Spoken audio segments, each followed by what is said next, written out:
Hey, everybody. Happy Friday. Welcome to another new episode of Between the Sheets podcast here on the United Broadcasting Network. Don't forget you can call in 323-524-2599. The number will appear somewhere in between the show, but it's 323-524-2599. Do you know how many times I almost give out my cell phone number because it starts with 323? That's why it's like I finally remember the number, but it's like, I mean, as if people don't have my cell phone number, but still, it's like I don't need unnecessary harassment. But we have a wonderful show today, a mixed bag of everyone. I mean, it's so funny, and I literally said this twice because if anyone who knows me, I have to repeat things twice because I just want to make sure people are listening to me. I think that's like a trigger thing. But I said it's so funny because a lot of the people, besides COVID, you know, we see each other in and out. We zoom in and out of each other's lives. And it's like Between the Sheets has now become sort of like the reunion show every 2 weeks. It's like, oh my God, how are you? Oh my God, how are you? So I haven't seen you in years. So I have a wonderful mixed bag today of my friends, family. And we'll start with the ladies on Zoomy Zoom Zoom. We'll start with Cheryl Murphy. Good afternoon. Good evening, Cheryl Murphy. Good evening, Gaye Ann. Hello, you lovely ladies. It's so nice to be here tonight. So I'm excited about our guest tonight. Well, I just want to not to overshadow tonight's guest, but I want to say thank you, Cheryl. If anyone knows psychic medium Thomas John, he has a TV show, and he's amazing. I mean, he's just amazing. So I asked Cheryl, can you ask him if he'll be on the show? And he is. And he's going to be on October 3rd, I think. Right, Cheryl? Oh, yes, October 3rd. And he is so excited. He would love to. I'm so excited because he's kind of in my family, you know what I mean? And I mean, besides that, he is family. I mean, he's kind of in our family, like with the station that carries his TV show, you know, is also a part of my conglomerate. So I'll be looking forward to having Thomas John on the show. Also, thank you, Cheryl. You're welcome. I also have, and I see it to the right of me on my screen, she is a clairvoyant, an astrologer, a musician, and someone who I adore dearly, has become a very good friend, Amadeus. Hi. another psychic medium human, right? I think you collect us, right? I think, what is it? It's like, what is it? Light attracts light, energy attracts energy. Yes. So, you know, it's like, I put it out there.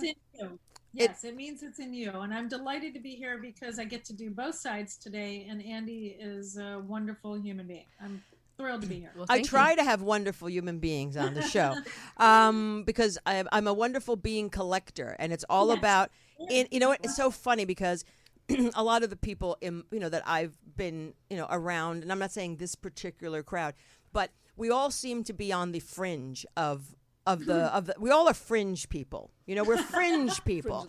We're the fringe of the fringe. Which, hey, I'm fine that way. I don't want to ever be like, I don't want to be like homogenous and mix in. But I find that the people on the fringe, like us, we are much more interesting and have much more substance. So, I try and collect the, because I am. And then we have Mara Shane. Hi. How are everyone? You? Good. Mara, great to be here. Mara, you got nothing to say? Nothing out of one? I mean, of course I do. I have so much to say. I am so glad to be here. It's been too long, and I can't wait for the show. Well, we're on it. Ta-da! I can't wait for the unfolding of the show tonight. Okay, thank you. And then she's taken, she didn't take a break. She didn't say, I'm off this fucking show. But she hasn't been around because she's been busy. I follow her and her partner, wife, Kim, on Facebook. They've been traveling. And it's her birthday. It was her birthday, so happy belated birthday, Vicki Wagner. Thank you. Hey. Happy birthday. Hey. Thank you, guys. I appreciate that. And my birthday was just this past Sunday, so Leo's in the house. Hey, raise the roof. That's right. That's Leo. I love Right, I Leos. could use some, like, maybe a psychic reading or some, a brief little reading. Like, am I going to win the lotto or what? Moon.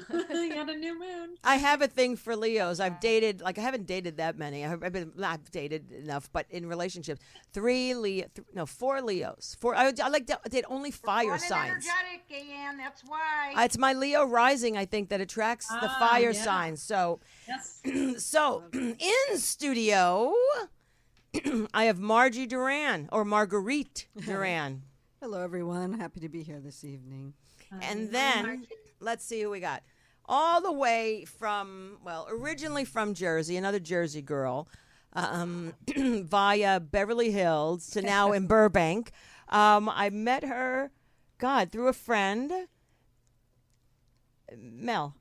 Yes? Yeah, and she's like, you two got to meet. You just are so funny. You're from Jersey. Yeah. And I'm like, yeah. And then there was some party-ish thing, and finally I met you, and we immediately bonded and have the same sick sense of Jersey humor.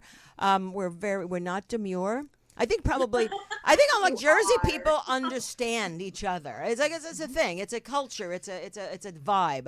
So I was very happy to meet one of my other kind of people, and I would love to welcome to the show Lisa RUBEL. Thank you so much for having me. Lisa. It's so funny. You know what? This woman has been kvetching. I want to come on your show. Have me come on your show. Today's the day. COVID hit, no show. Today she's sitting here and she's talking like this. I said, what the fuck is wrong? She goes, I'm nervous. What are you nervous? Please. I've been in California way too long. Come on. I'm here. I love your accent, Lisa. I love that accent. Her accent is worse than mine. Just No. noted. Oh, it's much more prevalent. Noted. Yes. Don't piss me off. Like that. I'm getting out of your way. Get out of here. And so, Lisa will be part of the rotating co-host if she enjoys doing this, because I think she's a accept. great addition. And as you all know, all my people always, that join, we are always welcome to be co-hosts anytime. And now we have ANDI Franklin, who is the actual guest, Andy with an I, the guest from today's show. And I want to say welcome, Andy. Thanks for coming. It's a pleasure. Thank you for having me. So I met Andy. It had to be at a musical event first. I can't remember which one. Do you? I can't either. No, it was some musical event, and Andy was there, and she is demure, okay, and quiet, and she came up and said, "Hello, I'm Andy Franklin." I'm like, "Hi, how are you?" And she said, because I was kind of, everyone thinks I'm new. I was new. Everybody thought I was new, but I'm not new. But I just have been not here. I know you guys disappeared and came back. I understand. We're still having that fucking problem, Tony. Yeah. So what happened is I was just introduced to Andy and saying that I met Andy at a musical event, and she was very demure, unlike Lisa. And she came up to me, and she was very welcoming, and she was like, "Hi, I'm Andy." And then we started talking. Oh, I know where it was. It was the Motown CBS special. Yes, that's right. And I was working. I actually was working that event. That was one of the events I worked in. And there was another person there, and then Andy. And they're Facebook friends. And they said, we're going to be there because I posted I'm going to be working. I think Grammy tribute. The Grammy tribute. And I think Andy actually reached out to me as this other person. So I'm like, where are you sitting? Because I'm backstage. I'm not watching the show. Okay. And so I get like places where these people sitting in like one intermission thing. I ran up to say hi to one, and then the other intermission, I for some reason couldn't find Andy. I just couldn't find her. And then I got busy because I had to do my photo shoot with all those people in the back. So it was like, whoosh, gone.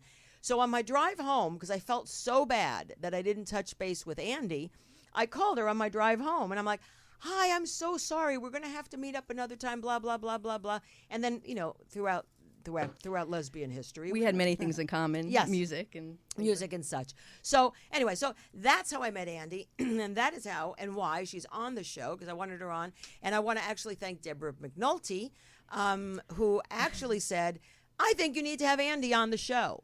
And I said, yes, because there's Thanks, many Deborah. wonderful people in this community, and I forget everybody. So whenever someone like wants someone on, just call me, and it's like, oh shit, because there's so many people. So welcome to the show yet again, Andy.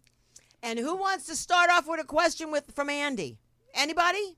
I do. All right, Mara. So, Andy, I saw that you are in the Warner Brothers studio, or no, what was it, Sony? I'm sorry, I just know you have a heavy music history, and so I would like to know, how did you get into that? How did it come about for you? Well, it's about 30 years ago professionally, but I have been playing instruments since I was 7 years old and always loved the music industry. And growing up locally here in LA, my brother and I both just loved film and music.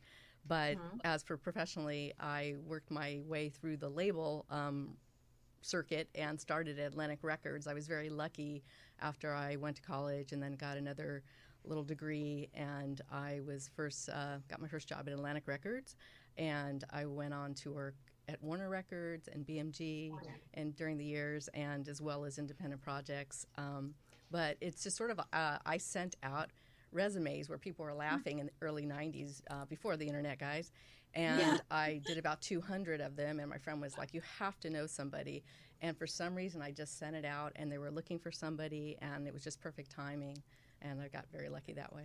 What did you start out, though? What did you start out doing? What was your position that you started off with? We worked for a new division that focused on albums, kids' albums, and a lot of audiobooks. And so we were a joint division of Warner Brothers and Atlantic Records, and we would take all of Warner books and read the manuscript and do the audiobook. Now the difference is with the audiobooks, this time they wanted music involved for the first time, because usually you would hear a narrative at that time. So it was my responsibility to work with the producers and get the music, and that's how I sort of started music supervising without the visual, because I would get a feeling for music or suggest things, and as well, because of my background, I had a paralegal certificate, I would also clear it. I worked at Paramount Pictures before I started at Atlantic Records, and I was just aware of taking so many classes and knowledge. So I have a question, because for those of us who are not in the music business, what does that mean, music supervising? Well, music supervising as it is now and since the 90s, and actually it goes way back to the 50s, it's almost like a director. Every type of film is a, yes, can you hear me? Every type of... Well, I wondered, did you hear me? Because for those of us who are not in the music business, what is that? Because I just saw Respect with Jennifer Hudson today. Right. The biopic about Aretha Franklin. It's wonderful, yes. Yeah, but my question is, for those of us who are not in the music industry, you said you were a music supervisor. Yes. What does that mean? Yes, so I was saying that for it, every project's different, but what a music supervisor does is oversee basically the music, and you are the go-in-between between the director and the composer and the music is the emotion of a movie or any type of visual work, and you have to be able to translate back and forth. Certain projects you're more involved than not. If a director's very involved on the music, he's just going to want to tell you what to pursue. Sometimes a director will look at you and say, tell me what you would do, and you fit that, and so you have more freedom. So every project's different, but you oversee the clearance, the recording sessions, whatever it needs to happen, and it depends on how many people, but you're really involved with the composer. You do spotting notes from the script. So I have a question. Yes. I didn't know that you started that way. You didn't go the route of the intern first. You started doing this right away with the audiobooks and things? Right away, yes. I got thrown in. I worked with a executive VP who was running a lot of things, and he just threw me, and I sort of sank or swim. And I was fortunate because these audiobooks, we also did music books because of the record label. So I was fortunate to work in the studio with like Berry Gordy on his autobiography. I actually wound up working with the producers, and I started associate producing or producing some things like a Doors project or Grateful Dead or things like that. So I worked with Danny Sugarman too, who is the publicist for the Doors and manager. And just learned a lot. It was just being a fly on the wall on a lot of things, and just grateful. Yeah, that's amazing. I have one more question. Sure.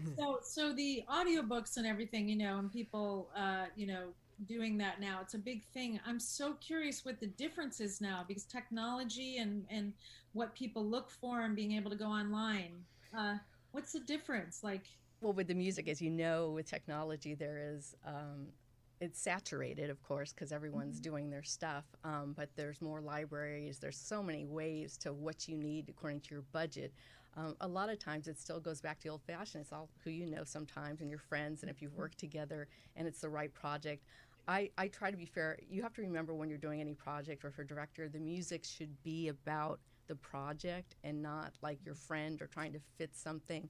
And in the 90s, I felt like a lot of labels were just pushing their artist, even if that music didn't make sense for a film. And it shouldn't be, because like a cue, sometimes look at Jaws, a 2-note cue. Something like that is so powerful and meaningful. So it's all should be, if you're a good supervisor or a good, just anything, you should know that it's about the project first. Well, I find I'm sitting here and I'm staring. I'm just absolutely staring at ANDI's notebook. And I'm like, as you guys, because I'm not on camera, so I'm like, I'm cheating. You remember we used to cheat in school? And don't fucking say you never cheated.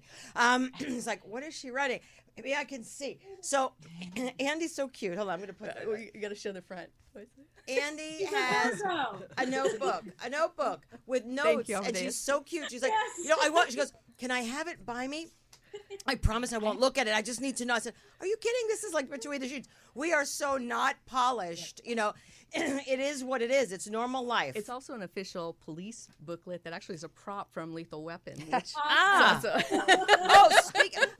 if we're going to start promoting things, I have Sean, do a close up on me for a second. And it's going to be a boob shot, but it's more important than a boob shot. Hold on. What are you showing?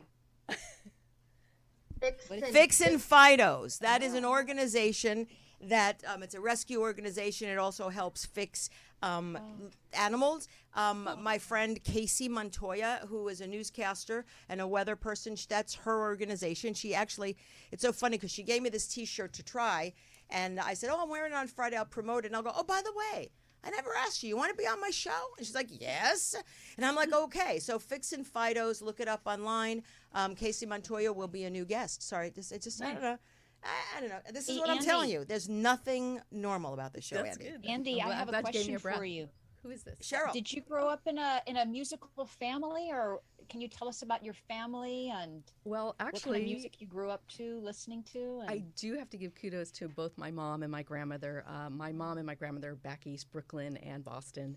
And my grandmother played violin since she was little. She actually played with not the Boston Pops, but she grew up with Arthur Fiedler, and she played in the gazebo. They both played violin together. And then my mom learned piano very early, classically trained, and she sang. And my mom actually went to high school with Barbra Streisand in the same year and sang with her in the chorus. They were friends. But they just showed me, both of them, their appreciation of Broadway music when I was little, and plays and all that stuff that I grew up in, all sorts of good, it was like disco years, and I was in the marina, and my parents were separated, and everything went, and we just grew up, and I love like funk music. We're going to have to guess. Yeah. Yeah, I can't hear. Everything. We're going to guess what you're saying, like a mime almost. Yeah, right. Oh, you can't hear us? No, All the time. Up to Barbra Streisand, and then it went mute. that's it. But you had us at Barbra Streisand. Yeah. There you go. That's the energy. That's the end. That's all you need to close. That's your closer right there. Can you hear us now? Yeah. Yes. Okay. So I have Sean, what's going on? We're good. I know we're good now.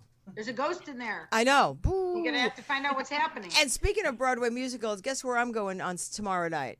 Where? The Sing-Along Sound of Music at the Yeah, Hollywood that's Bowl. wonderful. Oh, that's a fun time. Wow. It's going to be fun. It's going to be very fun. That's the first concert. Well, it's not really a concert, but it's the first outdoor whatever that I've been in a year and a half. So I'm pretty Oh, I excited. think tomorrow That's they fun. start the rules that you're going to have to wear a mask though outside. No, we are. Outside? Yeah, we have to wear masks outside. They send a little thing saying we have to wear masks outside, except if we're eating. But I'm in a box, so we ordered. It's like my friend's like, what do you want to? What do you want to go Eat buy? slow.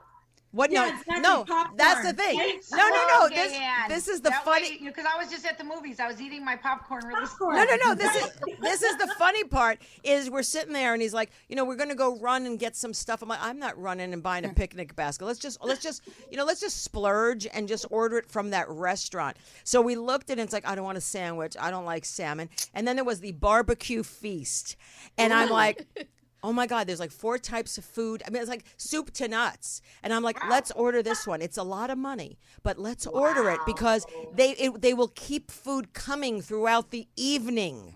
So you can just. So you just nosh. It's like, it's like appetizer and then main good nosh. You nosh. The Jewish Italian thing. Yeah. Are you going to dress up? No. Okay, because people And dress you're up. vaccinated anyway, right? I'm So- vaccinated. Yeah, Yeah, you're yeah. pretty protected. And you know what? And the reality is, if I have to wear a mask, I will. I don't Right. care. It's Me like my neither. joke is, if I have to wear a mask, what's the worst fucking like problem that I won't have to put lipstick on. Right. Other than that, That's right. I'm good. And Just- and just- if you're eating a barbecue feast and you get it in your teeth, nobody will notice. Exactly. But I am going to bring in a whole bunch of freaking mints and shit because barbecue, smell breathing yourself. your own barbecue. Nah, thank you. Just hope it doesn't turn into the sound of mucus. Oh my God, yuck. So Lisa, I've been there to the Sound of Music. you've been to the Sound of Music. People dress up as jam and bread. Edelweiss, they're running around. Hey, look, truth be told, in high school, we did the Sound of Music. And I had a role. I played whatever the hell her name was. It was Mother Superior. Mother Superior. Climb every mountain. So, exactly. So I had to dress up in the nun thing. And that was easy to get because I was in an all-girls Catholic school. So I just borrowed one of the nuns' uniforms. and yes, and I had my solo. The only solo. Wait a minute, I've never seen The Sound of Music. What's it about? Are you kidding? You never. And I'm sure a lot of people who are listening haven't either. That's my second favorite movie of all You time. gotta give a little like, what is it? You It's know? kind of like Afghanistan now. They're running away. Running Sound out. of Music is about the Von Trapp family. So it's a rich husband, Captain Von Trapp, and it's in Austria, but set around time when Hitler was first getting everybody, all riled up and stuff. For better lack of, I don't know what to say. Anyway, so it centers on Maria, who is she's trying to be a nun, and she's trying to live that life, but she That's on a not a whim, good fit for Gaye Ann, though, Mara. well, stretch of imagination. So she gets called to be a baron. No, not a baroness. to be the Governess. Danny. to this family, and she goes off. It's supposed to be temporary, and it's she goes and there's 7 children ranging from age 16, 17 all the way on to 5. Well, that And sounds busy. Yeah, very and the father is gorgeous, freaking like hunk of a guy. It was Christopher Plummer. back in the day. He was so gorgeous. Really? And he lost his wife, and it's been years, and he doesn't want to partake with his kids much because it's just he hasn't dealt with losing his wife, and the joy has gone out of his life. And meanwhile, these kids are estranged from him, and they live in his house, but he runs it like a ship. He blows a whistle when they're all supposed to come downstairs. He's really messed up. So Julie Andrews comes in, and they don't want to have governesses, these kids. They've had one after the other, and they don't like it. So she comes in, and she just turns everybody's life around, and she falls in love with Captain Von Trapp. They start And- singing again. But what happens? That they're bringing in music? I mean, what's going on? Oh, they bust into the most gorgeous songs, like it's a musical. So That's why they call it The Sound of Music? Yes. They Yes. didn't have any music in their lives, and now they do?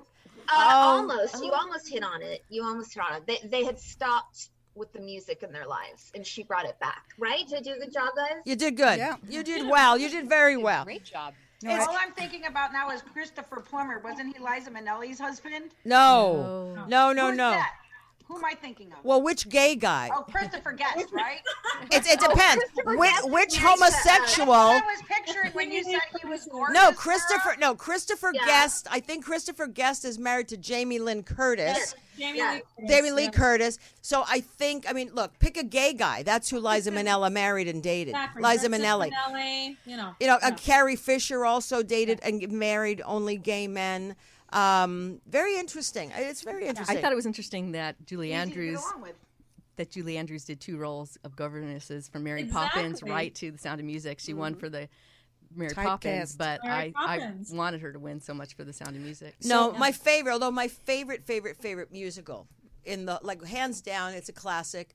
my favorite is West Side Story. Me too. So I love West Side Story. Come on, Jersey girls, of course. I've seen that, and I've seen the play of it too, so I do know what West Side Story is. So Are you excited about the movie?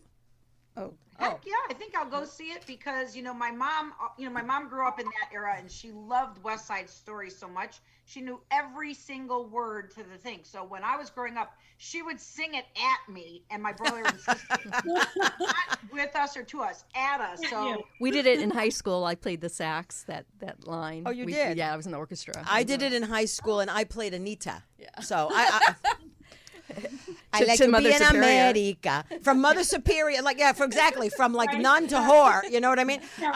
Lisa, what did you have I to was say? going to say that I took the Sound of Music tour in Austria. So if you enjoy the sing-along, you can take it up a notch next summer and do that tour. And you can go around the gazebo. What do they take you through?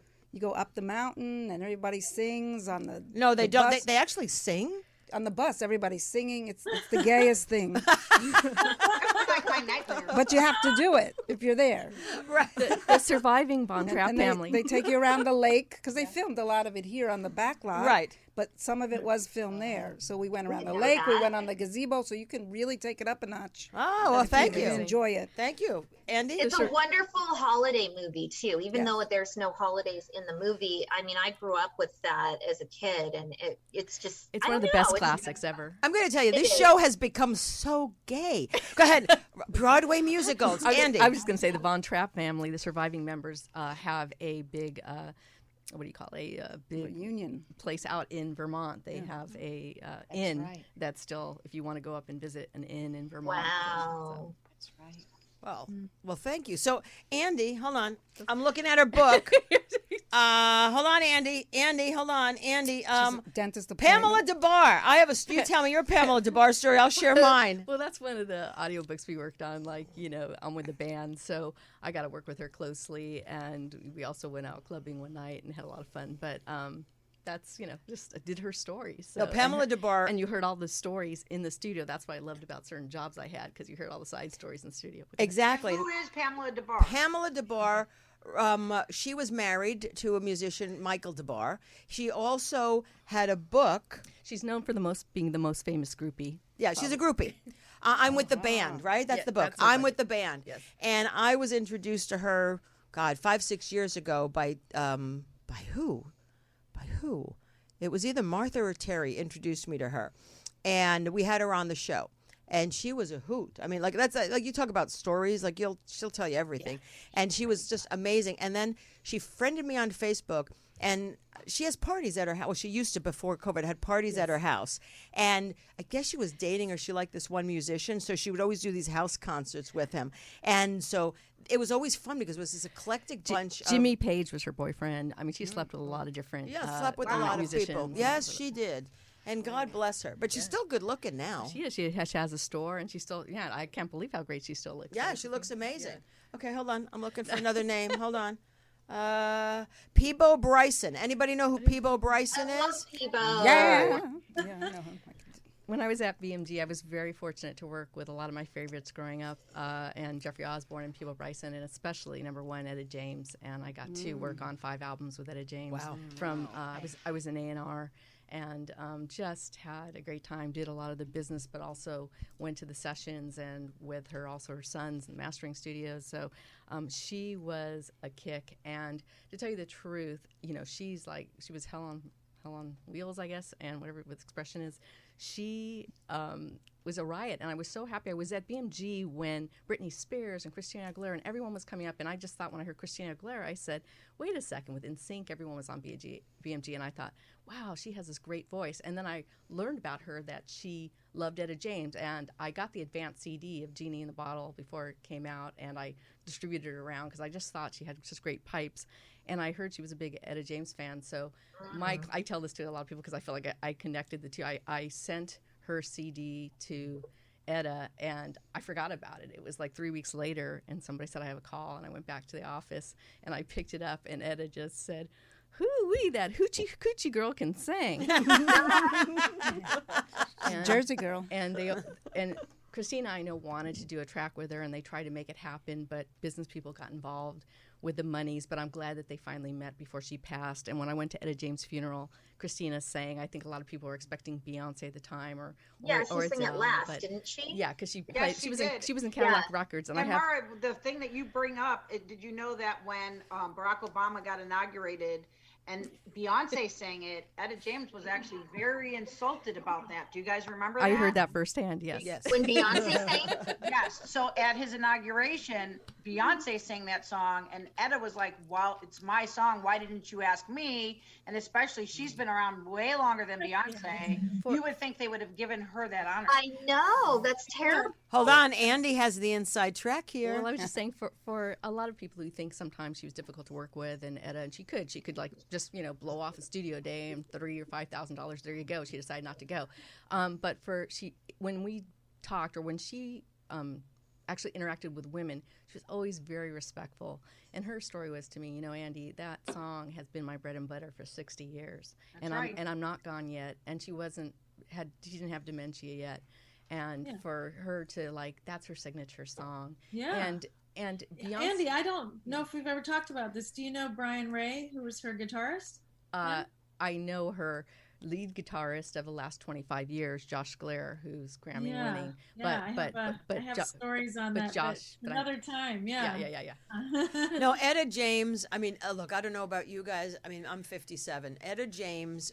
There was a club in the Valley. It's a lesbian dive in the Valley, but it was home to me at the time. And back in the day, they had the cigarette machine and the jukebox machine right next to each other. And when the Oxwood Inn? No, the Club 22 on Lancashire. Okay. So every time, Monday through Thursday, there was no DJ. It was like everything was jukebox. And, I swear, every 5 songs, it was like the same. It was like Melissa Etheridge, Etta James. Melissa Etheridge, Etta James. Melissa Etheridge. Oh, yeah, the one who sang Black Velvet. I forgot her name. Oh, Alana Miles. Alana Miles. Oh, wait, K.D. Lang's come in. It was like these same freaking songs were on rotation. But Etta James, always, like 100 times. And I could swear to you, it was always the last song that people played before they left. Oh. She had some of the greatest expressions. Sunday Kind of Love might be my favorite song of hers. Excuse me?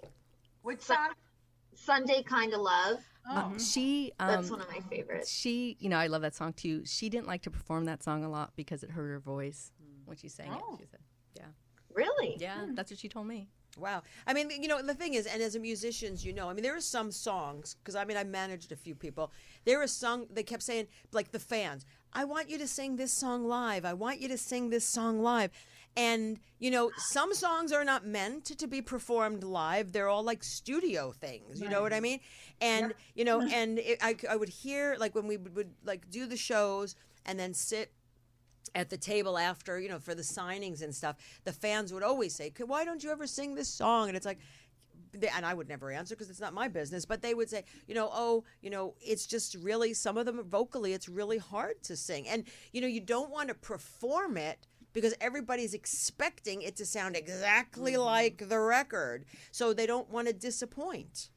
Right. Yeah, she needs it. It's got a really weird range, but she even before Beyonce, and let me say, Beyonce was always very respectful. We loved Beyonce and everything else. She was always trying to involve Etta, and Etta Beyonce actually invited Etta right before Cadillac Records to see her perform it for the first time in concert, and sent her own jet, and brought them over, and Etta went and put on her smile, and they eventually wound up singing together. But it's just hard. It's very hard when it's your career, and you always have to have, I believe, a little bit of that ego in order to become famous. So, but I just loved, my favorite things was just closing my office door and talking to her. I actually was helping her with a project at the time at Rhino outside of her label, just because she needed some help with some things. And I couldn't believe they were making her do such manual things and, these union reports in 2 hours. I spent on the phone with her, and, she would talk to me about touring with Otis Redding, and he was a fine man,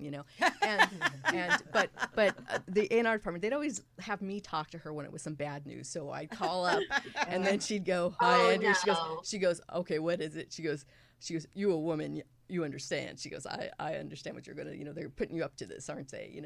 She was just always her expressions were like, she'd always say, between you, me, and the house cat, just things that I just loved. And I wrote a little development thing, and like others who were trying to pitch a documentary, I pitched it to someone I won't say and a few people, and they were going to do it right when I also read Cadillac Records was coming out before it came out. And I said, now's the time to do the documentary so you have it ready when the feature happens. And they were going to do it, but again, I kept getting these rejections because, we hear she's too difficult to work with, and she wasn't. She just had good and bad days in her health, and that's it. But there was so much there, and I'm so happy that so many artists, younger artists, really looked up to her when I really realized that from Adele. Adele actually said in a documentary, she said that even though she loved Spice Girls and you hear about all the other stuff, she said at 14, she goes, when she first played Etta James, she brought home Ella, and she took Etta James because she liked her hairstyle, and she just got that and took it home and listened to it. And she goes, from age 14, when I first listened to Etta James, I found my own voice through Etta James. Wow. So that's pretty powerful. I mean, absolutely. And when you think about it, I mean, all the music now is all fun and nice, but the classic artists, I mean, Etta, Ella, Aretha, and there's plenty of more that I just can't remember right now. But they really created a style. They really created a voice. I mean, you could Nina Simone, Patti LaBelle, the one from England, Shirley Bassey. Sure. You can close your eyes and listen. You can play one after another. And if you know music, I'm not saying, like a 20-year-old wouldn't know who the hell these people are, which is a damn shame. But if you close your eyes and you listen, you can go Nina Simone, Shirley Bassey, Ella Fitzgerald, Etta James. Now you close your eyes and go, well, it could be Britney. Oh, God, it could be. Because they sound alike. What's that one? Ariana Grande. It could be Katy Perry. And it's not to say that these vocalists aren't talented, but it's very rare now to have someone who has a vocal sound and a style. Unique. Adele, Billie unique. Christina Aguilera, unique. Mariah Carey was unique. Whitney, God rest her soul, was unique. Stevie Nicks, I mean, you can't Stevie Nicks. her voice up. What's her name? Annie Lennox, my girlfriend, Annie Lennox. Oh my gosh. So, but it's very rare, and I think I have a Stevie Nicks story too. I want to hear it because I love her. But as it's like music is now getting whitewashed. It's just blurring. It's like whatever the new sound is, everybody sings some offshoot, and then they're in the studio, and then they auto tune it and fuck it up, and then it's you got like Bruno Mars bringing the 70s back. Have you heard his new song? He's amazing. Oh man, he's I so good. feel like I was on the Love Boat or something. Yeah. Which new song, Vicky? Which one? You can't tell that new song. It's like totally from the 70s. I mean, if you turn the radio on and you didn't know it was him, you would think you were transported back to the 70s. Right. Oh, I don't know which one you're talking about. You gotta like Google it and then write Bruno Mars sounds like the 70s. Because I was picturing the one. I'm gonna tell you right now. To me, Bruno Mars is one of the most unique male singers and true talents we have today. He just does everything, plays everything. And if you don't know this, because most people do, but he grew up in Hawaii. He's Filipino.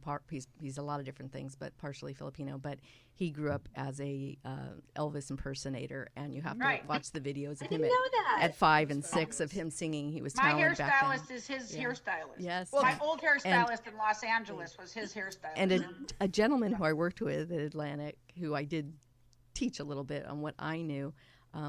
He's now the president, and he signed Bruno. But I just remember, wow, when I started seeing him at the Grammys and before, and I was just like, wow, it blew me away. Okay, I have to say I something. love him. Look, I worked on the Grammys. I've done CBS specials. I've worked one-on-one with Bruno a lot. So he is talented, by no doubt. Here's my issue with Bruno. And I don't know if it's necessarily him, because I don't know who's calling the shots. But I find that he's become a caricature of himself, meaning Probably. he's losing his own style, and he's mimicking everybody like on the Grammys. He's doing Prince. I mean, it's like he's doing that Elvis impersonation stuff. And I think he's so talented, and I think he's losing who he is, and it's becoming sort of a joke. My opinion. It is because he, remember that one song he really got a hit with, You're Beautiful. Remember that song? You Are Beautiful, or however. Just the way you are. Just the way you are. Yes, I'm not a singer, but that was him, I think, in his great prime. And like you said, Gaye Ann, he's just like, and I just Googled it right now, and I put in Bruno Mars, and guess what came up, Mara? Bruno Mars, and it automatically filled in 70s songs. I'm going to try that, Mara. And I will. My favorite song of Bruno Mars, without a doubt, is Uptown Funk. I've never. It's a great song. The best song, one of the best songs I've ever heard. And Nelly, who just came out with him and Blanco Brown came out with High Horse, is the new Uptown Funk. That song's amazing. I agree with you, Gaye Ann. I seem to take the unpopular musical opinion here often. I know he's talented when we do talent, and I understand why people like him. But from the first time I saw him, I just saw all these people. And since that's not my thing, I didn't actually know that, Andy, that he's an impersonator, but it makes sense because I would see like, oh, this is Elvis, this is this, and there's nothing wrong with that whatsoever. He's an amazing entertainer. But when we talk about somebody like a Stevie Nicks or the signature, the vocal signature or musical signature, I never got that from him. And since that's just personally what I like, just personally, not better, I never felt that with him. I felt like he's unbelievably adept and dexterous at whatever. He could do anything and talented in terms of playing, dancing, creating. But, Stevie Nicks is going to sound like Stevie Nicks. But hold on, let me tell you something. Like Lady Gaga, okay? Lady Gaga, she's phenomenal. I mean, I think she is. I think her vocal range. She's got a great voice. But I'm going to tell you, that's the difference for me between her and Bruno Mars, is that everything she comes out with is pretty freaking unique. Is still hers. Yeah. And I mean, this is not look, Bruno Mars's people aren't looking to this, but I work with them. So hi, I'm not bashing your client. I'm just saying, and I don't know who routes them or him in this direction, but I think actually it's doing a disservice to his career. My opinion but he's singing only. it all the way to the bank. Though. I understand. Absolutely. But that's the thing. But the thing is, Yeah. a true artist, at least the ones I've met, and I've met a lot of huge people. Sometimes it's not what their passion is not necessarily what popular opinion is, and they will fight. They will fight. I mean, I can't tell you how many artists that I know fought with record labels as to what the first single of the album was going to go out. So that was just like the song when I just watched the movie today, Respect, when Aretha Franklin was getting all those hits, then she said, I want to do a gospel album, and her record label was like, no, fighting her, and then it turned out to be the most famous album she ever did. Exactly. Hey, everybody. Or think about Pat Benatar when she went to blues. Exactly. I mean, Cyndi Lauper, they all transition, but it's usually later on in the career when they don't give a fuck and they have that money in the bank. They have more power. Exactly. Hey, everybody out there, thank you so much for watching Between the Sheets podcast here on United Broadcasting Network. Please call in 323-524-2599. We are always on. I'm not signing off yet, but I forgot to say this. We're on the first and third Friday of every month. Follow me on Instagram, QTE Brat, and our show's always all over the place and on YouTube, 323-524-2599. So tell us your Stevie Nicks story, Andy. Okay. I just wanted to acknowledge that I do understand what you guys are saying, and the way I look at with Bruno is that he's doing a tribute to an older genre that's sort of lost, and in my sense I look at it like he does it in a unique way, and he's also a phenomenal songwriter, which is how he started, and even wrote for Adele, so there's more to him. Well, that's what I'm saying. So, I mean, but that's what I'm saying. He is so freaking talented. Yes, but I understand what you were saying. Yeah. Because I differentiate Stevie Nicks from Beyonce. I always think the artist's first album comes from their soul. It's their feelings. And then it shifts. But the true artist, like a Stevie Nicks, you're going to get that every time. Yeah. And that's the problem with today's music.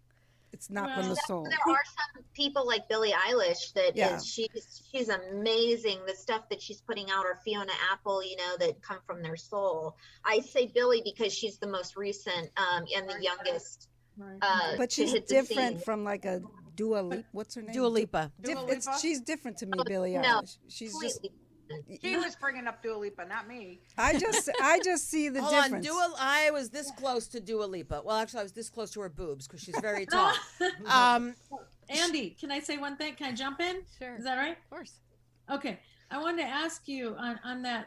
Do you think it's in terms of that true artist kind of idea? Do you think it has something to do with the industry as well? Like, I'm curious your Are you opinion. talking about the influence hear on that- the influence? Well, like- I mean, if you have an artist and they can continue to keep having their, like Billy or whoever, or Stevie, that there's something in the industry that's allowed that, or some kind of deal, or is it just truly that somebody's authentic thing can come through?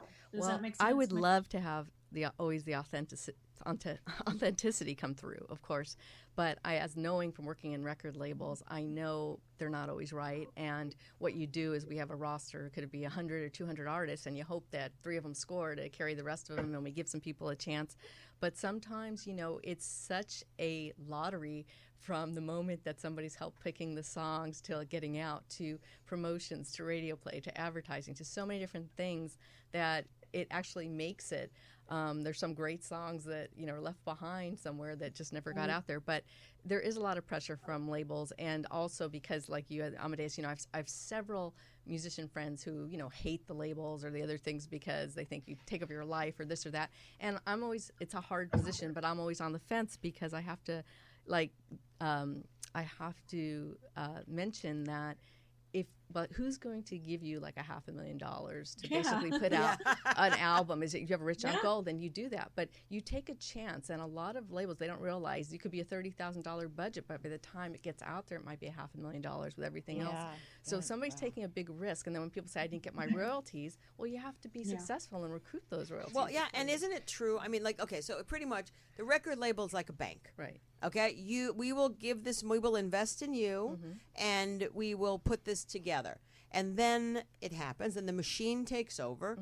The artist truly doesn't make any money till the album makes money. That's right. Right. And they recoup their advance. Yeah. Right, because they have to pay back the label Sure. for all the money, and then they start making money. Sure. And that is why I think a lot of artists have gone independent, right? Independent, but then again, it's a trade-off because you have this huge machine behind you pushing you. If you are successful enough to, branch out on YouTube or any of the platforms, then good for you. I have different feelings on Billie Eilish. I mean, unique and stuff like that. But personally, music is subjective, right? And we all love, I love a big voice. So when she first came out, I was like, "What are you saying?"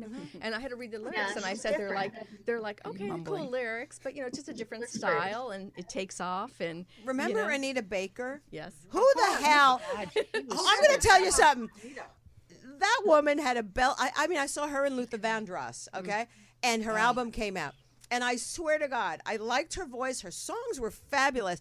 I didn't understand one fucking word she ever said. I would always look at the liner notes when I was listening to the song because I didn't know what the hell she was saying. It was like, what the hell is she saying? I mean, she's good, but I have no idea what she's fucking saying. I'm a Cocteau Twins fan. I don't think anybody knows. Oh no, Heaven or Las Vegas. That's all I heard. Heaven. I remember the chorus. Heaven or Las Vegas, and then what the hell is she saying? One of my favorite bands.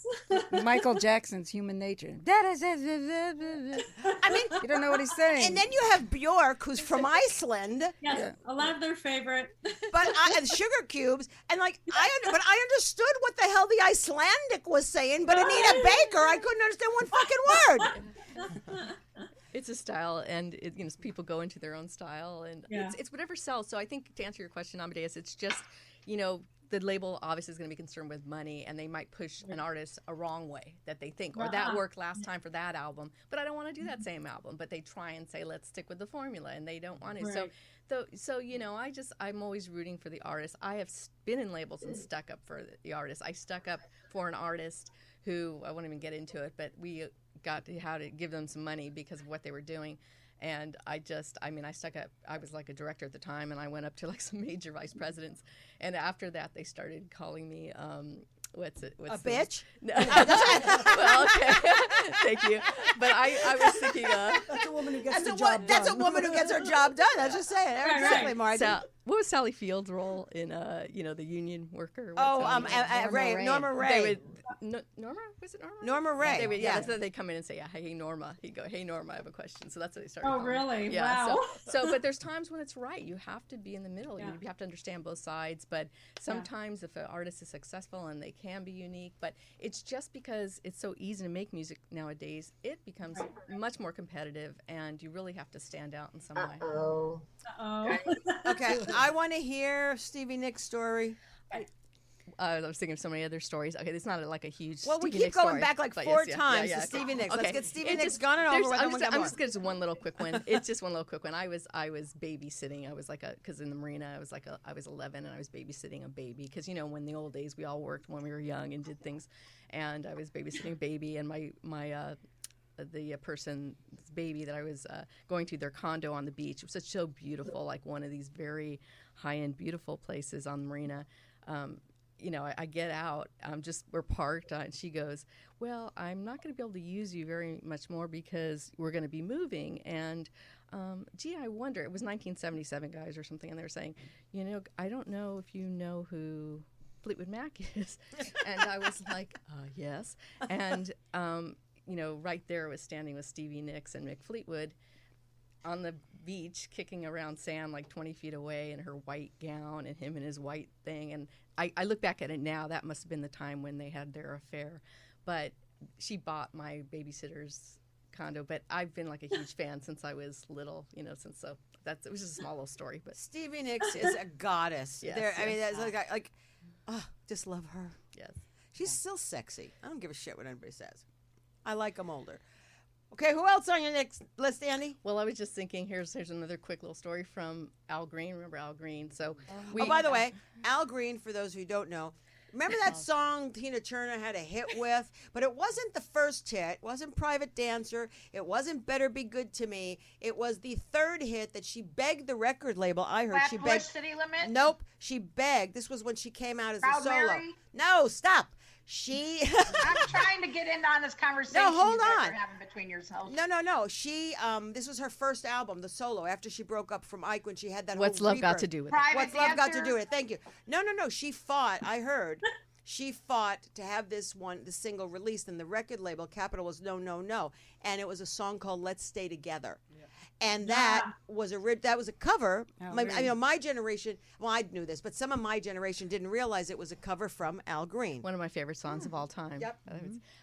He was so amazing. And like I said, I was so blessed at a time while we were expanding at BMG and we're getting more soulful artists. And we had at the one time, I got to work with Barry White on his last album before he passed. Baby. Yes, it's a Virgo. He was the baby maker. He was really into. That's right. It's true. He was really into astrology too, Amadeus. Was he? Yes, he was so much a Virgo that his company was named Virgo Inc.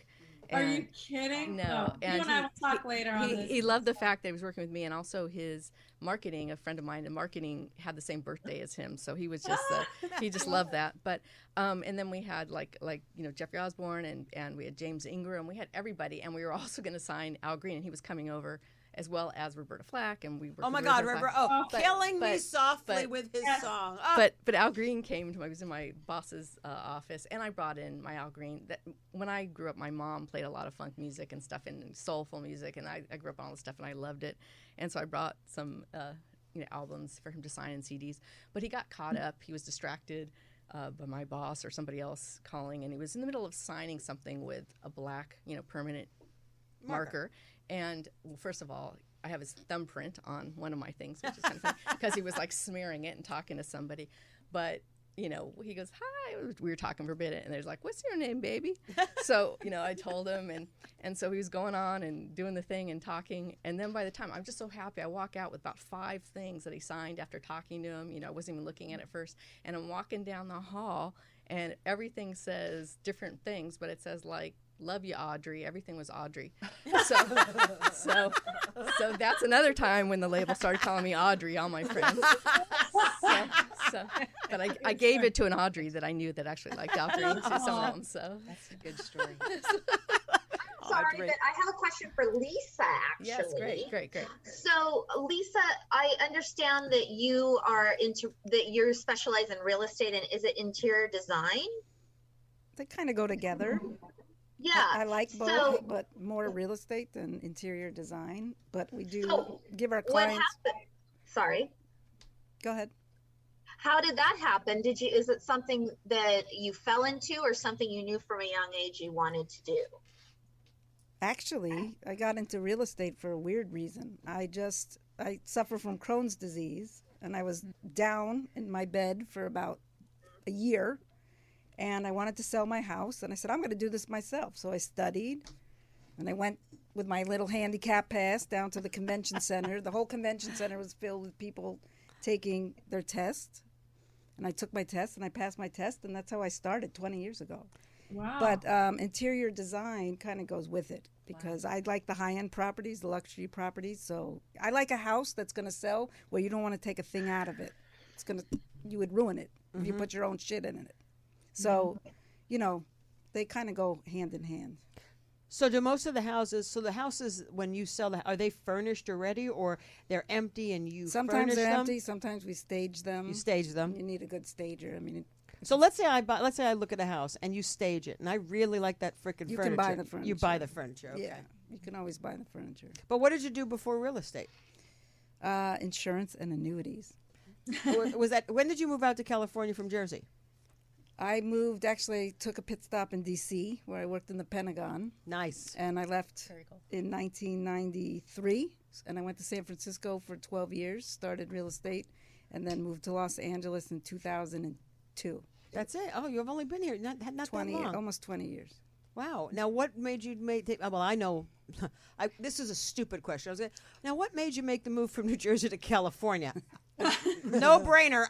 I think I know that answer, but woman. A woman. Yeah. Oh, I wanted to get into the entertainment business. A woman. Yeah, not entertainment. Isn't it always a woman? So how did that happen? Why don't you tell us about this Why story? I had to move to Sacramento. Yeah, I just followed people Because around. Kim's family lives up here, and then bye-bye LA that I lived there 20 years. Now I'm here. I was a stalker. I just followed people. I followed people across the country. I followed people out of the country. So, don't get on my liking list. End up in your backyard. Well, now you're happily married to Mandy. You have 2 beautiful children. Right, and their music, for 13 and 14-year-old boys, it's crap. Oh, that's right. You have to listen to it. I don't even know what they're saying. I don't know what it is. It's terrible. I think there's just so much of it, right? And you just like. But there's so much bad of it. Yeah, See, that's I right. mean, Very bad. That's Isn't that why. what Yeah, headphones there's were so made much for? Yeah. bad of it. I mean, That's why, I yeah. have to say, I have done the Grammys. I've worked on the Grammys, Country Music Awards for 30 years. I've been to every single one of them, 30 years. And like last year in COVID, we actually did do the award show. It was a very interesting format the way we did it. But I do have to tell you, in 30 years, I sat there and said, who the fuck is this? Who is this? Who's Da Bunny? I don't know who Da Bunny is. Da Bunny? Who the hell is Da Bunny?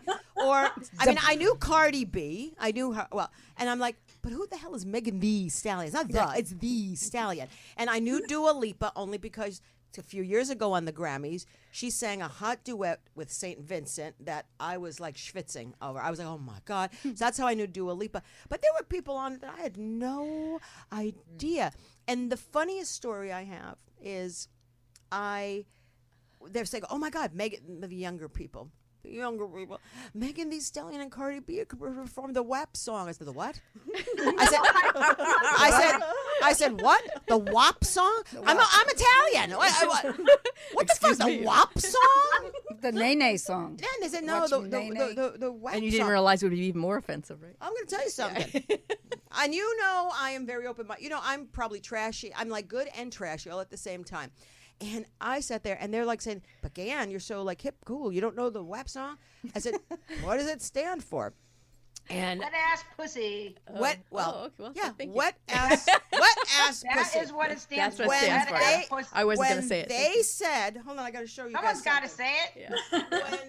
When Right? I mean, 'cause what other kind of pussy is there? Hold right? on. When they told pussy. No, when they told me that. When they told me that the name of the song. When they told me the name of the song. You could be dop, dry old pussy. You got Hold on. Keep quiet. I have something to show you people. You've been talking all the Vicky, time. it's my show. Mother Superior is talking. It's my show. It's my show, and I know, and I'm a very interesting fucking person. Right. So,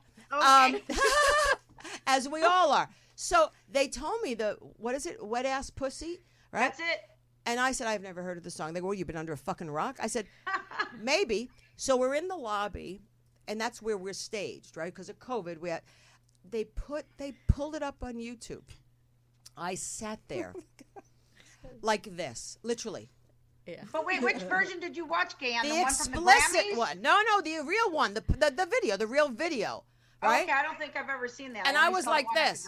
Oh, that was nothing, honey. I was like, oh my, I was like at the Grammys. No, I know. Yeah. I was like, I mean, literally, my mouth was like insane, and I said, I can't. What are they going to do with this on the show? Because it was really kind of a lot suggestive, and so they did the rehearsal, and what they did, obviously, for broadcast standards and practices. They did it was stupid. What they did, it shouldn't have been done. If you're not going to do it the right way, don't do it because it completely lost it. But after they performed it, one of the things she's in like a shoe or some shit, and they're blowing money around. And I just want to show you, I have an official some props. Wet ass pussy. What ass pussy money? We took it's there. It's like $100 bill. Whap, and whap. Oh, eBay items. Wow, that was one of the bills that was two. I have two of the bills. Two of the bills that was skimming across their bodies. Yeah, you could just go into a dark room and throw it up at yourself. Exactly. But Gaye Ann, I understand exactly what you're saying, though. I've been a voting member of the Recording Academy for many years, and been many times, multi-digit times. I mean, many times, and I was just thinking the same thing last year, or am I losing it, or I'm getting too old for this, when you start, forgetting the names or not even knowing them, and that's one of the things also for the Rock and Roll Hall of Fame this year, I really wanted to go. It's in Cleveland, still debating about it, but it's sort of like these people are, unfortunately departing, and it's really tough because some of the best music ever, and I'm just wondering, it's generational. I'm sure every generation says that. But they're copying us because we had OPP. Yeah. Other people's pussy, right? Right. So this has been going on. My kids think they're cool with all this crap, but we've been doing it way back. And Vicky, I wanted to say that I worked with a lot of great Leos that led it, and I was sort of like their backup person. So just for you. All right. Who else? Tell us more, Andy. Tell us more stories, Mommy. Oh no. Let's see. Well, who was the biggest diva? Good question. Diana Ross. Isn't this funny? Like, that's what I was saying. Like, most people would say Etta, but I actually worked with somebody that you would never know that had a small album, a $30,000 deal, and she thought she was Stevie Nicks. She looked very good, and she wanted her whole photo shoot taken over. I mean, it was so amazing. I spent so many hours after work on the phone with her like a therapist, because she was kind of producing her own album, and I over and over. But bottom line is that we didn't renew her contract because no one wants to deal with that, and you just have to be a person to work with, and a nice person. And but Andy, that seems to be it. I mean, you've got to be able to work with these people, right? You've got to find, it is a personality thing too, right? Right. People have to want to work hard, or have a maybe good ethic. Absolutely. Yeah. I mean, divas. I mean, look, this is the thing. I worked with Janice Ian. Oh my God, you did? You met her? I mean, yeah, I worked with her on an album. When did she... And here's the thing, Janice, that's the only thing, is really, really tough. I would get emails sometimes that just like I read profanity first, and I said, oh shit, what did I do, and I'd read through the whole thing, but it would be like really, actually there's some of those that would be really good, like, thanks for fucking sticking up for me and doing this. So it's sort of like, but it's, so I always thought the thing with Janice Ian, who I still adore to this day, and by the way, little piece of trivia, she was the very first artist ever on Saturday Night Live. Billy Preston performed on the same show, but she was the highlighting musician. So there's a little trivia that song question. at 17 but resonated when I was a kid, because I don't even know what year it came out. So I know I was young when it came out, and I spent my money and my parents' money on a lot of vinyl. I've got albums and albums. I mean, my house in New Jersey is like a moratorium with albums, and I remember as a kid, it probably was at the age where I think we all feel that awkwardness, that transition where sometimes we don't fit in. And I remember playing that song, and it just was like, oh my God, she's talking about me. She's talking about me. And I think that was the sort of the voice of a generation of I want to say coming out, but I don't mean gay coming out. It's just coming out and coming into who you are.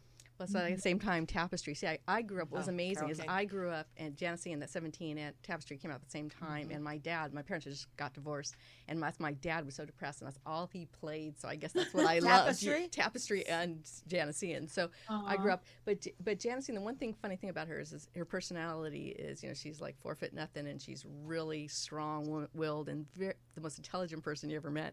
And she did an album about the FBI, one of these things, because they were actually following her at a time and is investigating her. She is so smart, but it's so funny because she has this really strong personality, but when she talks and plays, it's like going to heaven. It's like angelic. Her voice is still, and she's one of these artists, as you get older, your voice changes.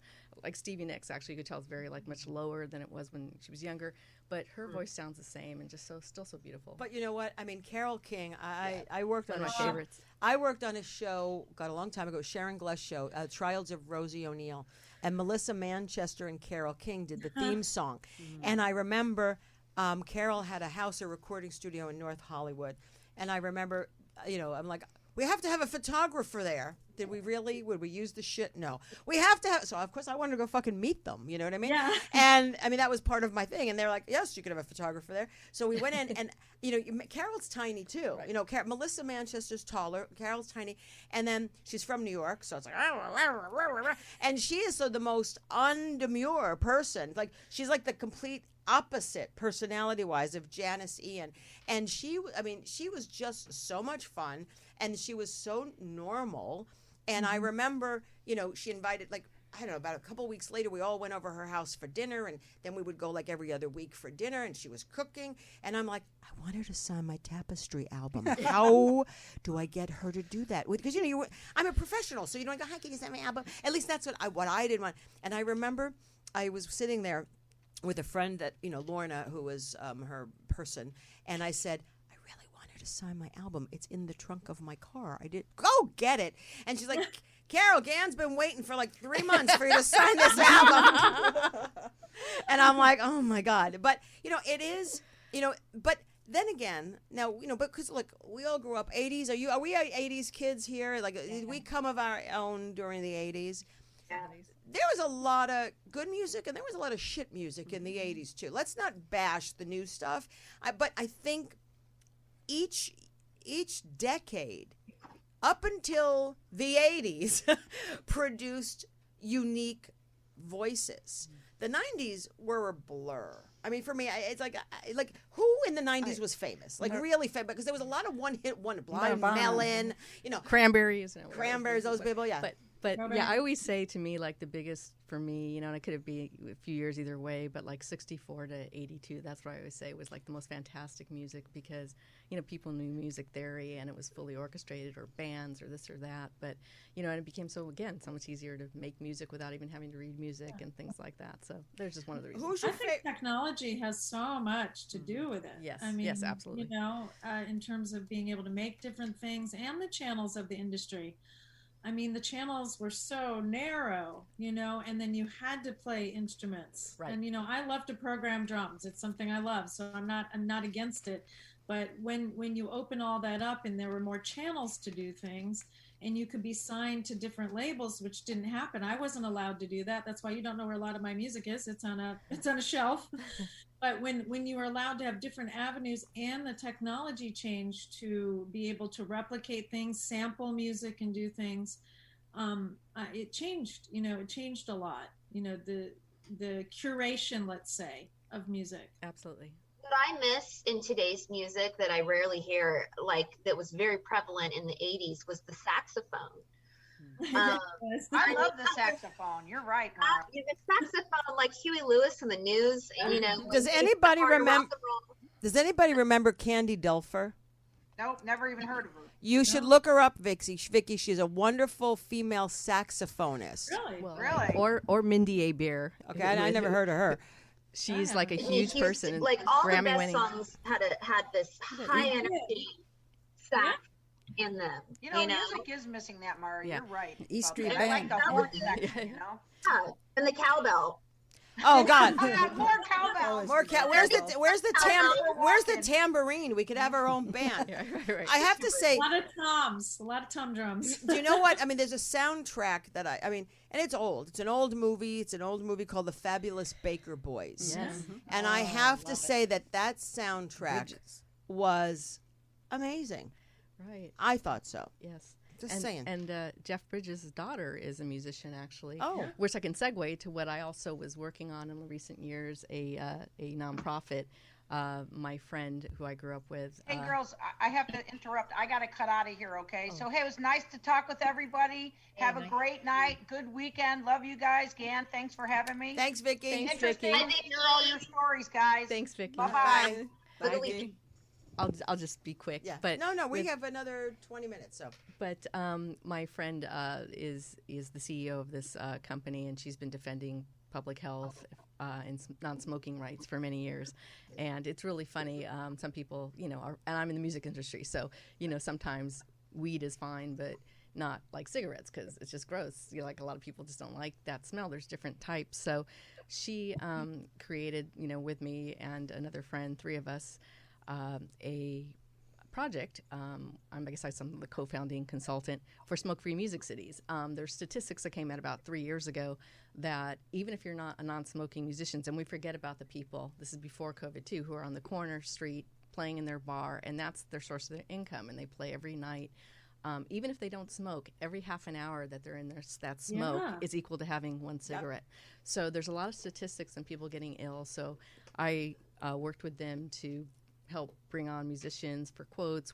During COVID, especially now it's a big issue, but we did a lot of music videos and shout outs, and on behalf of the Oregon, that's why I spent all last year editing about 60 music videos. And what's the name of this organization? Smoke-free music cities. And what's the zip code? The web page, yeah. The web page, it's smokefreemusiccities.org. City, CITIES. And there's a oh a my God, there's a guitar pick. A guitar pick, so I can play my 12 guitars that I don't know. But how to play, but I have them. One of the projects I've been working with for many years. But Jessie Bridges is a musician. Jeff Bridges, that's how I tied that in. Oh, but okay. she was on board and gave us a quote, and a friend of the CEOs. So what are you working on right now? Oh, sorry. Go ahead, Amadeus. I was going to say, I had no idea. Now, this is a deep passion of mine. I don't mean to keep cutting in, but I got sick. You probably know that, right? From cigarette smoke at the beginning of my career. Didn't know that. And I couldn't perform. And this is like for years. Because of the amount of smoke in an enclosed space, that's intense. Well, we'll get you on there.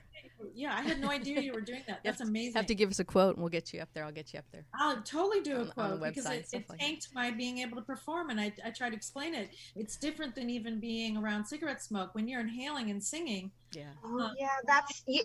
Sorry to interrupt, but that's what Kathy Gifford was. Isn't that her? Kathy Griffin? Griffin was just talking about recently about when her comedian times being in a smoke-filled room all those years. That's what we were wondering because she just had her lung removed. Oh, yeah. So yeah, exactly. That's where I heard it. Sorry to interrupt. So what projects and stuff are you working on now, Andy? Now I'm in between things, but I am also working with my friend is a musician with Heart and the girls, and oh my God, and he's doing this mentoring program and has started this thing, and I'm being brought into it, and it's called musicality.com, and just sort of getting high-end people like musicians from Heart and all of us to mentor others, because it's a little bit more pricey, but it's cool if you can get advice or from somebody who's actually big in the industry and stuff. Which is the one? Was it Nancy or Ann, the one with the dark hair? Ann. She was hot. Yeah, she the one with the voice. I don't know if she was hot. She's performing. I love Nancy. I love her voice. Nancy's both good. Oh my God, Chrissy Hind. Look, if there's, I mean, she's now that is a diva. Now that's a diva. Now that is a diva. I met her, but me too. But from I don't know if you saw just the interruptions with social media, that, and that's been highly publicized. But I found it really disruptive when I saw a concert and she interrupted it, not exaggerating, about 12 times. Just stop taping me, stop. And she goes, "Get him out of here," this and that.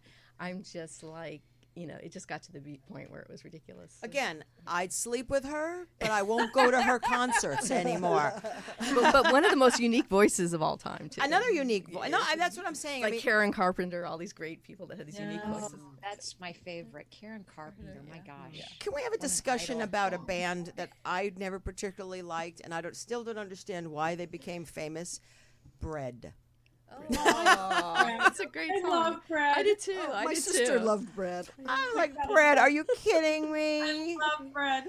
That was like, I was more of a rock and roll. It's one of the first songs I played on the guitar. So. Which one? Right? Bread. I've never heard of Bread. Bread? Bread. Yeah. Oh God. Caesar or Libra or something. I don't know. Just before your time. Just write it down, Mara, and after just. I was born in '75, so I gotta look up. Yeah, they were a little bit. They were around. That's about when they were popular. Yeah. Still could have heard them. Bread. I never Bread. I mean, the Carpenters were good. I just thought they were weird looking. And my favorite song was Superstar. You know what I mean? That was like my favorite song. Captain and Tennille, I thought they were fun until they did that song about muskrats. Muskrat Love. Muskrat Love. I didn't. They did Love Will Keep Us Together, right? Which is a Neil Sedaka song. Neil Sedaka and I song. loved, and I was so used to Neil Sedaka singing that because I was a Neil Sedaka fan, I must say, at the time. But it was just that's great. The 70s, the 70s had great rock. I thought rock bands, but the 70s was very schmaltzy. Very schmaltzy. Yes, and Bread is schmaltzy, I would say. Yeah. No, I was a romantic, But it was melodic. And Lisa, what's your favorite music? Me? Yeah, you. You're a critic about your kids' music. So what do you like? I'm a fan of low. I like soft stuff. Oh, there you go. Okay. Like, if I look back to that, I like. It was just on my head. Go ahead, sing it. No.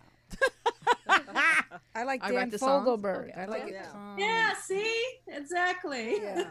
What the fuck is my wrong with you job. people? I was like the girl. I was like AC/DC, No. Well, we're from Jersey. You're Aerosmith, supposed to like. Led Zeppelin. I was listening to Jethro Tull. But in music industry, and I still have some friends that wanted to break into it, like, they'll talk to me about it, but like, oh, but I hate country and I hate this.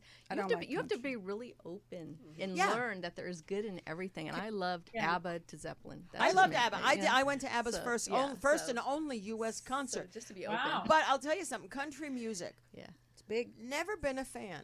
Never because Once in a while. Well, but I never did until I started working on the Country Music Awards, and then I started meeting the people. And there's nothing more. There's a group of people that are so nice, and they reside in the country music area. You've got some assholes, yes, but for the most part, they're just really nice people. And then I met the. Like last Grammys, the Brandy Carlisle sang Brandy, with, what's her name? She sang with the old country artist. Was it Tammy Wynette? No. Tanya Tucker. Tanya Tucker. And I remember on the red carpet, I went up to say hi to Brandy, and she was standing She next loved to Tanya. Oh my God, she was standing next to her, and I was like, yeah, because I realized I really like the old country artists.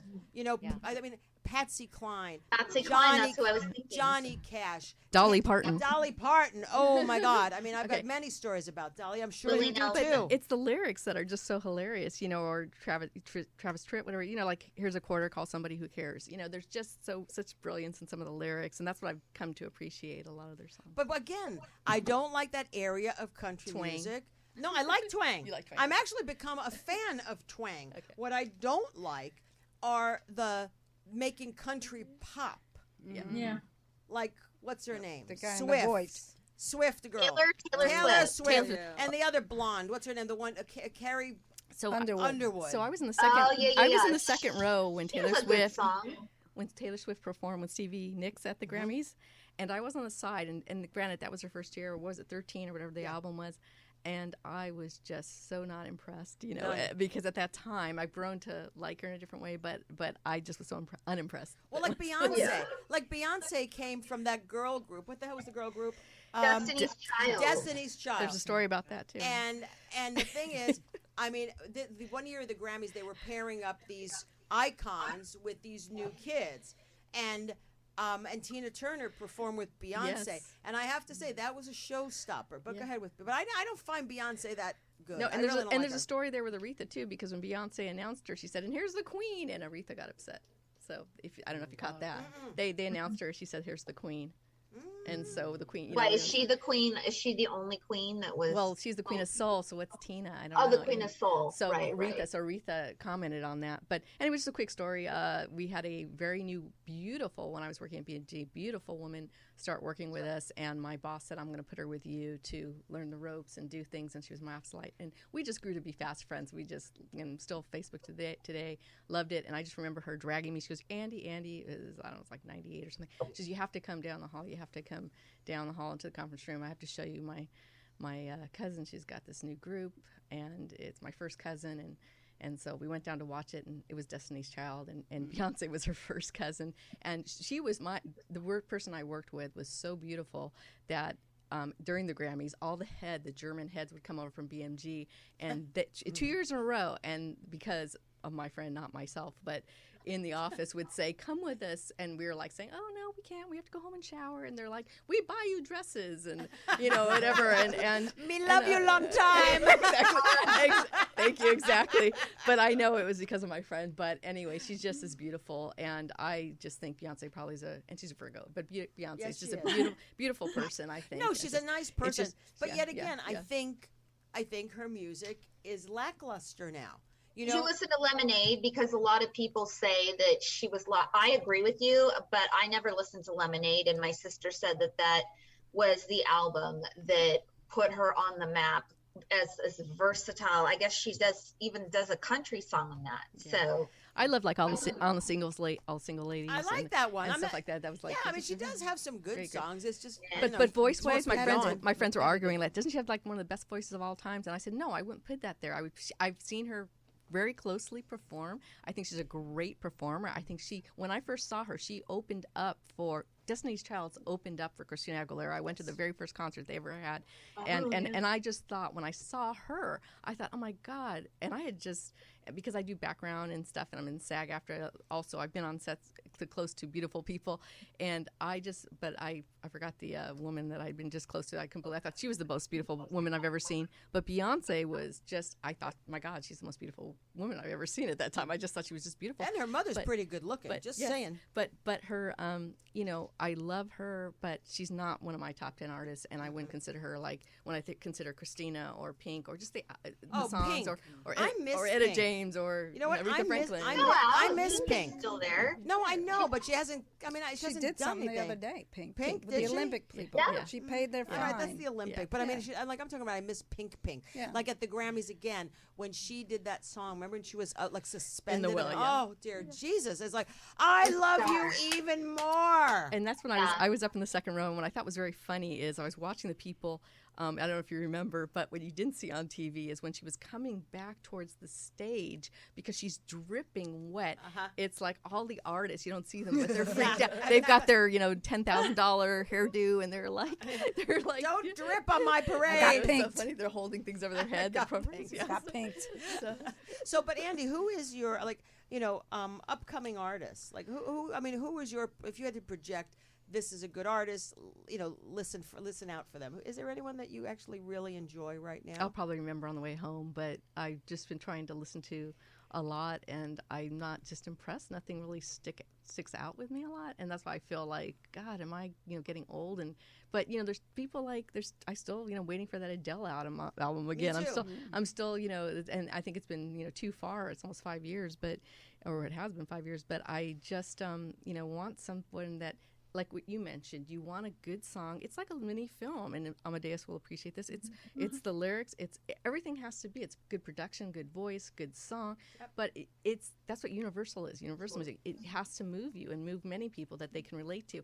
And I don't care who does it. And I don't care if it's like a Billie Eilish, but if it's that one great song, that's what's going to do it. And so I love all types of music, but I just want it to be, a certain standard, good, and not just fleshing this out because it's got these beats. Hold on, I'm going to look at the notebook really quick. Oh, no. Hold on, please.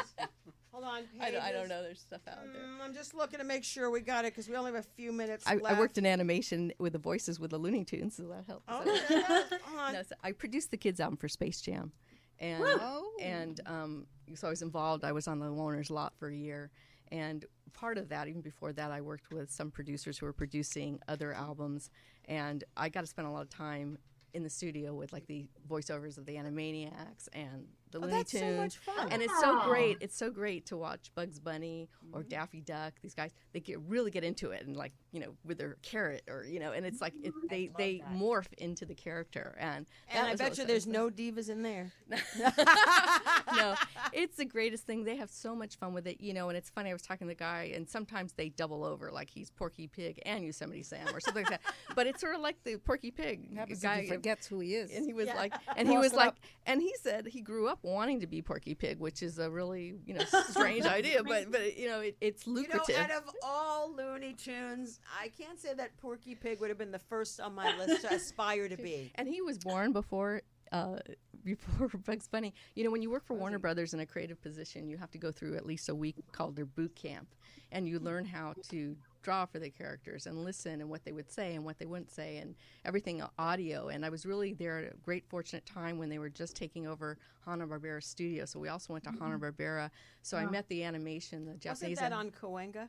Yes. Yeah. I met the Japanese animation man who created Scooby-Doo my favorite. And Astro. And he was drawing. We were taking his things home, his little sketches and stuff. Yeah. He was just sketching, and this is how. So you went through all this, and that's what's so great. And you learn, and they have these cards. This is Porky Pig's birthday, and this is it. So you learn. It's really intense. And what I was saying for audio or whatever, they have to, if there's a commercial, they have to employ the person that's designated through Warner Brothers. They can't just get any Porky Pig. Oh, wow. So it becomes like a competition, and it becomes very lucrative for somebody to go after that. Wowzer. So. Yeah, I remember CBS, we did some stuff with Hanna-Barbera, and I remember, I don't know, I have cells of some of these things. Yes. And they were like buried in my closet somewhere in the move. And I'm like, what the fuck? What am I going to do with this shit? And apparently, I still have them. But I someone's like, you should put them on because they're also signed by the artist. It's like I have a Peter Max, and I had no idea. I mean, I knew who he was, but it was like a Peter Max thing. And it's like, and I forgot all about it. Because he did 30 years of CBS. He did something for the 30-year logo of CBS or whatever the hell it was. And he signed it to all of us that worked on it. And it was thrown in my closet. And I'm like, oh, I have an original Peter Max. This is pretty freaking cool, Gaye Ann. But anyway, I just want to say, believe it or not, I told you an hour and a half went fast. I want to thank you, ANDI. Sorry for ramble. No, oh my God, it's so interesting. Thank you for coming on the show. Thank you for sharing your stories, your musical expertise. I would love to have you back. You're always welcome at a seat at this table. But thank you so much. And again, where can people find you? Well, they can find me on Instagram or Facebook. I'm building a website right now, but Andrea Andy Franklin. Andrea Franklin. And again, the information for the organization that you're with or you work with? Well, one thing, smokefreemusiccities.org and musicality.com. And that's about it for now. Thank you so much. And then we have Lisa RUBEL. So, Lisa, if people want to buy a high-end luxury property that has been staged or unstage, where can they find you? Instagram, The Real Estater, or on Facebook. Or on TikTok now. I'm obsessed with TikTok. Are you doing the dancing shit and singing shit on TikTok?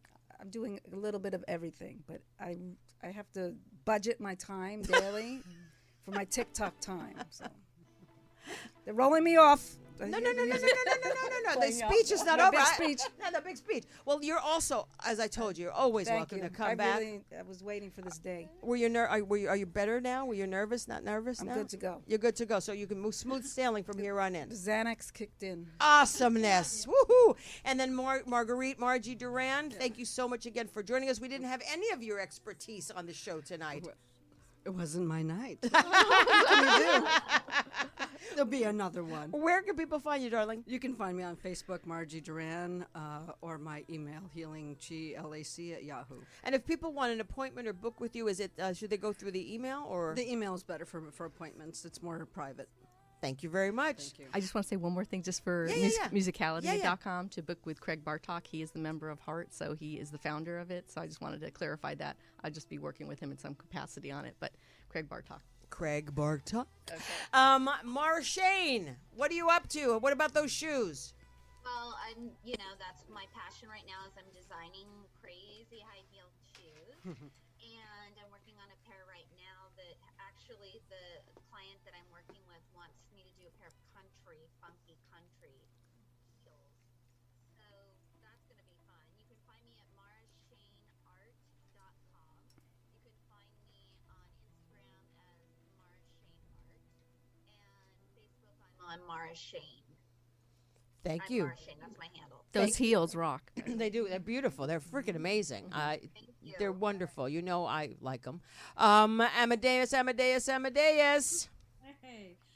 I am. Let's see. I'm going to the East Coast. I'm very excited to my other home to do some of a project I've written. I channel historical people and then I find their graves. So cool. And they do exist. So I'm doing that in 2 weeks in Rhode Island and in Boston. I'm thrilled. Anyone who knows me well knows that. And I'm going to be filming that, and I'll talk about it next time. And I'm also doing some music stuff with a friend of mine who's an unbelievable fiddler and has won every fiddling contest and has been allowed into the world of Memphis and the Deep South. Is, I really believe, the only white Jewish woman fiddling down there. She's fucking awesome, and there's a lot more stories on that. So I'll be seeing her. Her name's Alana Katz, and she's amazing. Wonderful. Check her out. She has an album. WJF in the house. White Jewish fiddler. Got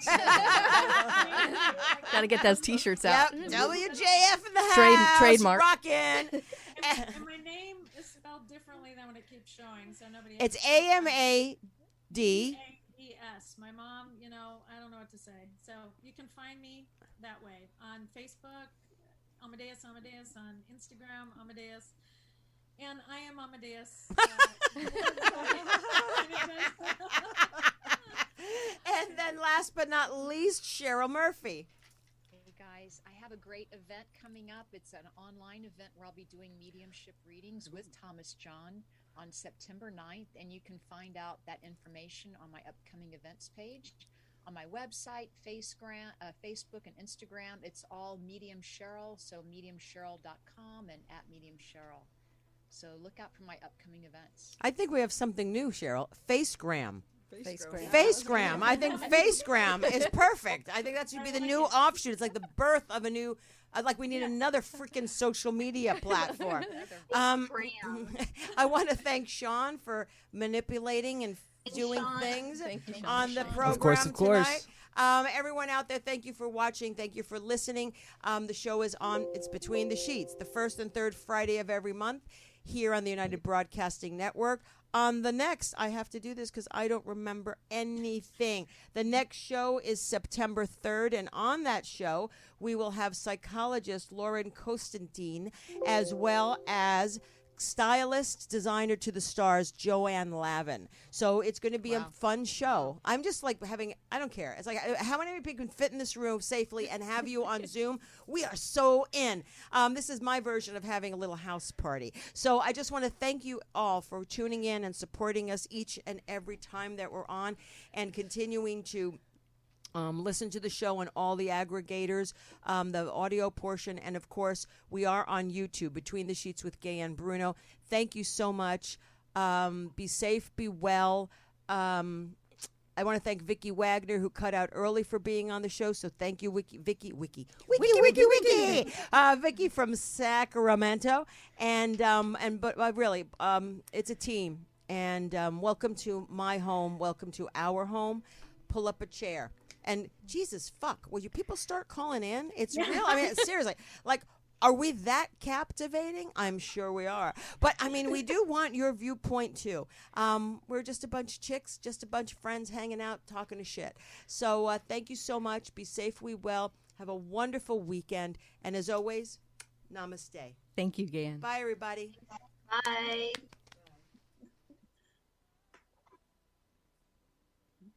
Okay, girls, I got